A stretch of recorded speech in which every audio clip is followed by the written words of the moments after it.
ছেলেটা তোমায় মন থেকে চায় নাকি শুধু সময় কাটাচ্ছে, এই প্রশ্নটা আজকের দিনে সবচেয়ে বেশি ঘোরে মেয়েদের মনে। কারণ ভালোবাসার নামে মানুষ এখন অভিনয় করতে শিখে গেছে। মুখে একরকম কথা বলে, কিন্তু আচরণে আরেক রকম। সম্পর্কের শুরুতে সব ছেলে ভালো, যত্নশীল, কেয়ারিং মনে হয়, কিন্তু সময়ের সাথে সাথে আসল চরিত্র ধীরে ধীরে বের হয়ে আসে।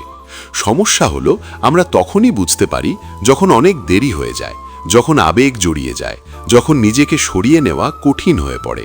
তাই আজকের এই ভিডিওটা খুব মন দিয়ে শুনো, কারণ আজ আমি তোমাকে এমন 5টি আচরণের কথা বলবো যেগুলো দেখলেই তুমি পরিষ্কার বুঝে যাবে ছেলেটা সত্যিই তোমায় মন থেকে চায় নাকি শুধু নিজের একাকিত্ব, শারীরিক চাহিদা বা সময় কাটানোর জন্য তোমাকে ব্যবহার করছে।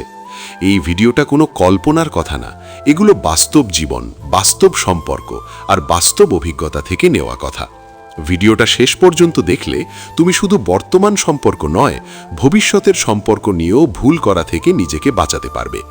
ভিডিও শুরু করার আগে একটি অনুরোধ, যদি তুমি চাও এমন বাস্তব, মনস্তাত্ত্বিক, সম্পর্ক ভিত্তিক ভিডিও নিয়মিত পেতে, তাহলে এখনই ভিডিওটিতে একটি লাইক দাও, তোমার নিজের অভিজ্ঞতা বা মতামত কমেন্টে লিখে জানাও, আর এমন একজন বন্ধুর সাথে শেয়ার করো যে হয়তো এই মুহূর্তে সম্পর্ক নিয়ে বিভ্রান্ত। আর অবশ্যই আমাদের channel YT Bangla motivation subscribe করে পাশে থাকা বেল আইকনটি অন করে রাখো, কারণ এখানে আমরা সুন্দর কথা না, সত্য কথা বলি। এবার চলুন আসল বিষয়ে যাই। প্রথম আচরণ, সে তোমার অনুভূতিকে গুরুত্ব দেয় এবং ছোট করে দেখে না। যে ছেলে সত্যিই তোমায় মন থেকে চায়, সে কখনোই তোমার অনুভূতিকে অপ্রয়োজনীয় বা বাড়াবাড়ি বলে উড়িয়ে দেয় না। তুমি কষ্ট পেলে সে আগে জানতে চায় কেন কষ্ট পেয়েছ। তুমি রাগ করলে সে আগে বুঝতে চেষ্টা করে তার কোন কথায় বা আচরণে তুমি আঘাত পেয়েছ। কারণ তার কাছে তুমি শুধু একজন মানুষ নও, তুমি তার নিজের মানুষ। অনেক ছেলের একটা সাধারণ অভ্যেস থাকে, তারা মেয়ের অনুভূতিকে খুব হালকাভাবে নেয়। তারা বলে, তুমি বেশি ভাবছ, তুমি খুব সেন্সিটিভ, এসব নিয়ে মাথা ঘামানোর কি আছে। এই কথাগুলো শুনতে ছোট মনে হলেও এগুলো ভেতরে ভেতরে তোমার অনুভূতিকে অস্বীকার করার নাম। যে ছেলে তোমায় মন থেকে চায়, সে জানে তোমারও আবেগের মূল্য আছে। সে হয়তো সব সমস্যার সমাধান দিতে পারবে না, কিন্তু সে তোমার কথা মন দিয়ে শুনবে। তুমি যখন চুপ করে থাকো, সে তখন রেগে যাবে না, বরং বুঝতে চেষ্টা করবে কেন তুমি চুপ। সে জানে নীরবতাও অনেক সময় কষ্টের ভাষা। সে তোমাকে বোঝাতে চায় না যে তুমি ভুল, বরং সে বোঝার চেষ্টা করে তুমি কেন এমন অনুভব করছো। ভালোবাসা মানে শুধু হাসি না, ভালোবাসা মানে কষ্টের সময়েও পাশে থাকা। যে ছেলে তোমাকে সত্যিই চায়, সে তোমার কাঁদাকে বিরক্তি মনে করে না, বরং সে চায় তুমি তার কাছে নিজের দুর্বল দিকগুলো খুলে বলতে পারো। সে তোমার চোখের পানি দেখে ভয় পায় না, কারণ সে জানে এই পানি তোমার বিশ্বাসের জায়গা থেকে আসে। এমন ছেলেরা কখনোই তোমাকে অন্য মেয়ের সাথে তুলনা করে না, কখনো বলে না অমুক মেয়ে হলে এমন করতো না, কারণ তুলনা মানেই অসম্মান। আর যে ছেলের মনে ভালোবাসা আছে, সে কখনোই অসম্মান করতে পারে না। সে তোমার ভুলগুলো নিয়েও কথা বলে শান্তভাবে, চিৎকার করে না, অপমান করে না, কারণ সে তোমাকে হারাতে চায় না। দ্বিতীয় আচরণ, সে ভবিষ্যতের কথা তোমার সাথে মিলিয়ে ভাবে। এই আচরণটা খুব সূক্ষ্ম, কিন্তু খুব শক্ত প্রমাণ। যে ছেলে সত্যিই তোমায় মন থেকে চায়, সে শুধু আজকের কথা বলে না, সে আগামী দিনের কথাও তোমার সাথে মিলিয়ে ভাবে। তার কথার ভেতরে বারবার আমি না, আমরা শব্দটা আসে। সে হয়তো এখনই বিয়ে, সংসার এসব নিয়ে বড় বড় প্রতিশ্রুতি দেবে না, কিন্তু তার চিন্তায় তুমি থাকো। সে বলে ভবিষ্যতে এটা করলে কেমন হবে, একদিন আমরা কোথাও ঘুরতে যাব, তখন তুমি এটা পছন্দ করবে। এই ছোট ছোট কথাগুলোই বলে দেয় সে তোমাকে তার জীবনের ছবিতে বসিয়ে ফেলেছে। আর যে ছেলে শুধু সময় কাটাতে চায়, ভবিষ্যৎ প্রসঙ্গ এলেই এড়িয়ে যায়, কথা ঘুরিয়ে দেয়, অথবা বলে এখন এসব ভাবার দরকার নেই। সে সব সময় বর্তমান মুহূর্তে আটকে থাকতে চায়, কারণ ভবিষ্যৎ মানেই দায়িত্ব। যে ছেলে তোমাকে মন থেকে চায়, সে দায়িত্ব নিতে ভয় পায় না। সে হয়তো এখনও প্রস্তুত না, কিন্তু সে প্রস্তুতির কথা ভাবে। সে তার কাজ, তার কেরিয়ার, তার জীবন নিয়ে পরিকল্পনা করে, এবং সেই পরিকল্পনার কোথাও তোমার জন্য জায়গা রাখে। সে তোমার মতামত জানতে চায়, কারণ সে জানে ভবিষ্যতে তোমার সিদ্ধান্ত তার জীবনে প্রভাব ফেলবে। এমন ছেলেরা হঠাৎ করে গায়েব হয়ে যায় না, হঠাৎ করে কথা বন্ধ করে দেয় না, কারণ ভবিষ্যৎ ভাবা মানুষ কখনো বর্তমানকে অবহেলা করে না। সে জানে আজকের আচরণই আগামী দিনের সম্পর্ক গড়ে তোলে।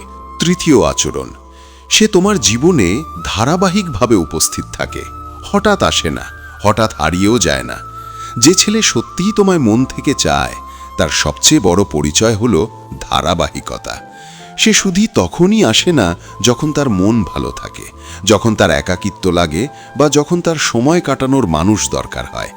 সে নিয়মিত থাকে, নিয়মিত খোঁজ নেয়, নিয়মিত যোগাযোগ রাখে। ভালোবাসা কখনোই হঠাৎ হঠাৎ হওয়া বিষয় না। যে ছেলেরা সত্যিকারের ভালোবাসে তারা আচরণে স্থির হয়। তারা একদিন খুব বেশি ভালোবাসা দেখিয়ে পরের দিন একেবারে উধাও হয়ে যায় না। অনেক মেয়ে এই জায়গায় ভুল করে। তারা ভাবে আজ সে খুব যত্ন নিচ্ছে মানেই সে খুব সিরিয়াস। কিন্তু সত্যিটা হলো আজ নয়, ধারাবাহিক আচরণই আসল প্রমাণ। যে ছেলে তোমায় সত্যি চায় সে ব্যস্ততার অজুহাত দিয়ে দিনের পর দিন গায়েব হয় না। ব্যস্ত থাকা আর অদৃশ্য হয়ে যাওয়ার মধ্যে বিশাল পার্থক্য আছে। ব্যস্ত মানুষও সময় বের করে, কিন্তু যে মানুষটা গুরুত্ব দেয় না সে সময় বের করার প্রয়োজনই অনুভব করে না। সে তোমার সাথে কথা বলার জন্য নির্দিষ্ট একটা সময় রাখে, তোমাকে অপেক্ষায় ঝুলিয়ে রাখে না। তুমি যখন কল দাও সে না ধরতে পারলে পরে কল ব্যাক করে।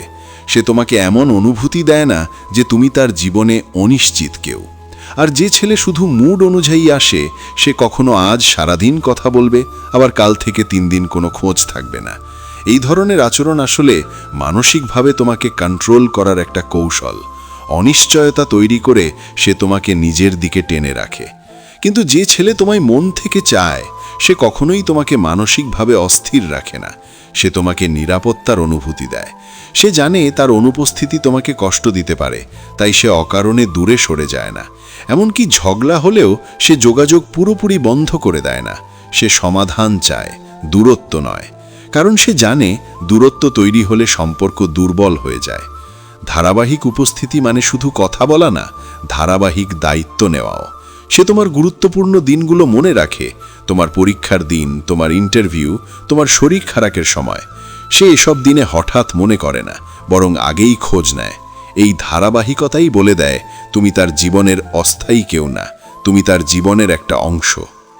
চতুর্থ আচরণ, সে তোমাকে লুকায় না, বরং তার জীবনের অংশ হিসেবে পরিচয় করিয়ে দেয়। এই আচরণটা অনেক সময় সবচেয়ে স্পষ্ট, কিন্তু আমরা সবচেয়ে বেশি উপেক্ষা করি। যে ছেলে তোমায় সত্যিই মন থেকে চায় সে তোমাকে লুকিয়ে রাখে না। সে শুধু রাতের বেলা বা একান্ত সময় তোমার কথা মনে করে না। সে তার বন্ধুদের কাছে তোমার কথা বলে, তার কাছের মানুষদের তোমার সম্পর্কে জানায়। সে তোমাকে এমন অনুভূতি দেয় না যে তোমার অস্তিত্বটা গোপন কোনো বিষয়। সে সোশ্যাল মিডিয়ায় হয়তো সবকিছু শেয়ার করে না, কিন্তু সে তোমাকে লুকিয়েও রাখে না। সে তোমার নাম নিতে সংকোচ বোধ করে না। সে তোমার সম্পর্কে প্রশ্ন এলে বিষয় পাল্টায় না, কারণ সে জানে যে সম্পর্কের লজ্জা আছে সেখানে ভবিষ্যৎ নেই। অনেক ছেলে আছে যারা বলে মানুষ জানুক বা না জানুক এতে কি আসে যায়। আসলে আসে যায়, কারণ মানুষ জানে মানেই দায়িত্ব। যে ছেলে দায়িত্ব নিতে চায় না সে সম্পর্ককে গোপন রাখে। কিন্তু যে ছেলে তোমাকে সত্যি চায় সে গর্বের সাথে বলে তুমি তার জীবনের কেউ। সে তার পরিবারে এখনই পরিচয় করিয়ে দেবে এমন নয়, কিন্তু সে তোমার অস্তিত্ব অস্বীকারও করে না। সে তোমাকে নিয়ে ভবিষ্যতে কাউকে লুকিয়ে বিয়ে করার গল্প শোনায় না, বরং বাস্তবতার মধ্যে থাকে। সে জানে ভালোবাসা মানে স্বচ্ছতা। সে অন্য মেয়েদের সাথে তোমাকে তুলনা করে না, আবার তোমার সামনে অন্য মেয়েদের নিয়ে সন্দেহজনক আচরণও করে না। কারণ সে জানে সম্মান ছাড়া ভালোবাসা টিকে না। সে তোমার সাথে বাইরে গেলে পরিচিত কাউকে দেখলে ভয় পায় না। সে তোমার হাত ছেড়ে দেয় না। এই ছোট ছোট আচরণই বলে দেয় সে তোমাকে লুকানোর কেউ নয়, সে তোমাকে নিজের জীবনের অংশ হিসেবেই দেখছে। যে ছেলেরা শুধু ব্যবহার করতে চায় তারা সবসময় সম্পর্ককে অদৃশ্য রাখতে চায়, যেন প্রয়োজনে সহজে সরে যেতে পারে। কিন্তু যে ছেলে মন থেকে চায় সে সরে যাওয়ার রাস্তা খোলা রাখে না, সে থাকার রাস্তা তৈরি করে। পঞ্চম আচরণ, সে তোমার সম্মান রক্ষা করে এবং তোমার সীমারেখাকে কখনো অতিক্রম করে না। এই আচরণটাই হলো সবচেয়ে বড় প্রমাণ, কারণ এখানে কোনো অভিনয় টেকে না। যে ছেলে সত্যিই তোমায় মন থেকে চায় সে তোমাকে শুধু ভালোবাসে না, সে তোমাকে সম্মান করে। আর সম্মান মানে শুধু ভালো কথা বলা না, সম্মান মানে তোমার সীমারেখাকে বোঝা এবং মেনে চলা। সে কখনোই তোমাকে এমন কিছু করতে চাপ দেয় না যেটা তুমি করতে স্বাচ্ছন্দ্য বোধ করো না। সে জানে ভালোবাসা জোর করে আদায় করা যায় না। অনেক ছেলে আছে যারা ভালোবাসার নাম করে আবেগের সুযোগ নেয়, বলে যদি আমাকে ভালোবাসো তাহলে এটা করতেই হবে। কিন্তু এগুলো ভালোবাসার কথা না, এগুলো কন্ট্রোলের ভাষা। যে ছেলে তোমায় মন থেকে চায় সে জানে তোমার না বলার অধিকার আছে। তুমি কোনো বিষয়ে না বললে সে রাগ করে না, সে তোমাকে দোষী বানায় না, সে তোমাকে ভয় দেখায় না যে তুমি হারিয়ে যাবে, বরং সে তোমার সিদ্ধান্তকে সম্মান করে। সে বোঝে তুমি একজন সম্পূর্ণ মানুষ, শুধু তার চাওয়া পূরণের মাধ্যম না। সে তোমার চরিত্র নিয়ে কখনো হালকা কথা বলে না, তোমার পেছনে বসে তোমাকে নিয়ে হাসাহাসি করে না, অন্যদের সামনে তোমার সম্মান নষ্ট করে না। সে তোমার দুর্বল মুহূর্তগুলোকে নিজের শক্তি বানায় না, বরং সে তোমাকে নিরাপদ বোধ করায়। তুমি তার সাথে থাকলে ভয় পাও না, অস্বস্তি বোধ করো না, নিজেকে প্রমাণ করার চাপ অনুভব করো না। কারণ সে তোমাকে জোর করে বদলাতে চায় না, সে তোমাকে যেমন আছো তেমনই গ্রহণ করে। সে তোমার পোশাক, তোমার কথা বলার ভঙ্গি, তোমার চলাফেরা নিয়ে অপমান করে না। যদি তার কোনো আপত্তি থাকে সে সেটা সম্মানের সাথে বলে, কারণ তার কাছে তুমি মূল্যবান। আর যে মানুষ কাউকে মূল্যবান মনে করে সে কখনোই তাকে অসম্মান করতে পারে না। এই আচরণটা সবচেয়ে গুরুত্বপূর্ণ, কারণ এখানে বোঝা যায় সে শুধু শরীর বা আবেগ নয়, পুরো মানুষটাকেই চায়। এমন ছেলেরা ঝগড়ার সময়ও সীমা অতিক্রম করে না, রাগের মাথায়ও সে গালি দেয় না, নিচু কথা বলে না, কারণ তার কাছে সম্পর্ক মানে জয়ী হওয়া না, সম্পর্ক মানে রক্ষা করা। এখন আসি ভিডিওর শেষ কথায়। আজ আমি তোমাকে যে 5টি আচরণের কথা বললাম, এগুলো যদি তুমি শান্ত মাথায় মিলিয়ে দেখো তাহলে তুমি নিজেই বুঝে যাবে ছেলেটা সত্যিই তোমায় মন থেকে চায় নাকি শুধু সময় কাটাচ্ছে। ভালোবাসা কখনো শুধু কথায় বোঝা যায় না, ভালোবাসা বোঝা যায় আচরণে, ধারাবাহিকতায় আর সম্মানে। মনে রেখো, যে মানুষটা তোমায় সত্যি চায় সে তোমায় নিয়ে দ্বিধায় থাকে না, সে তোমায় নিয়ে লুকোচুরি করে না, সে তোমায় নিয়ে খেলাও করে না। সে তোমাকে মানসিক নিরাপত্তা দেয়, সম্মান দেয় এবং তোমার জীবনে স্থায়ী হতে চায়। আর যে মানুষটা এসব দিতে পারে না সে হাজারটা ভালো কথা বললেও তার কথার কোনো মূল্য নেই। নিজেকে ছোট করে কখনো কারো ভালোবাসা আদায় করার চেষ্টা করো না। যে মানুষটা তোমার যোগ্য সে তোমাকে বুঝতে সময় নেবে না। এই ভিডিওটা যদি তোমার মনে কোথাও লেগে থাকে, যদি তুমি নিজের জীবনের কারো সাথে এই আচরণগুলো মিল খুঁজে পাও, তাহলে বুঝে নিও এই ভিডিওটা তোমার জন্যই ছিল। ভিডিওটা ভালো লাগলে অবশ্যই একটি লাইক দাও, তোমার নিজের অভিজ্ঞতা বা অনুভূতি কমেন্টে লিখে জানাও, আর এমন একজন মানুষের সাথে শেয়ার করো যে এখনও বুঝে উঠতে পারছে না সে সম্পর্কটা আসল না নকল। আর অবশ্যই আমাদের channel YT Bangla motivation subscribe করে পাশে থাকা বেল আইকনটি অন করে রাখো, কারণ এখানে আমরা শুধু ভিডিও বানাই না, আমরা মানুষকে সত্যটা বুঝতে সাহায্য করি।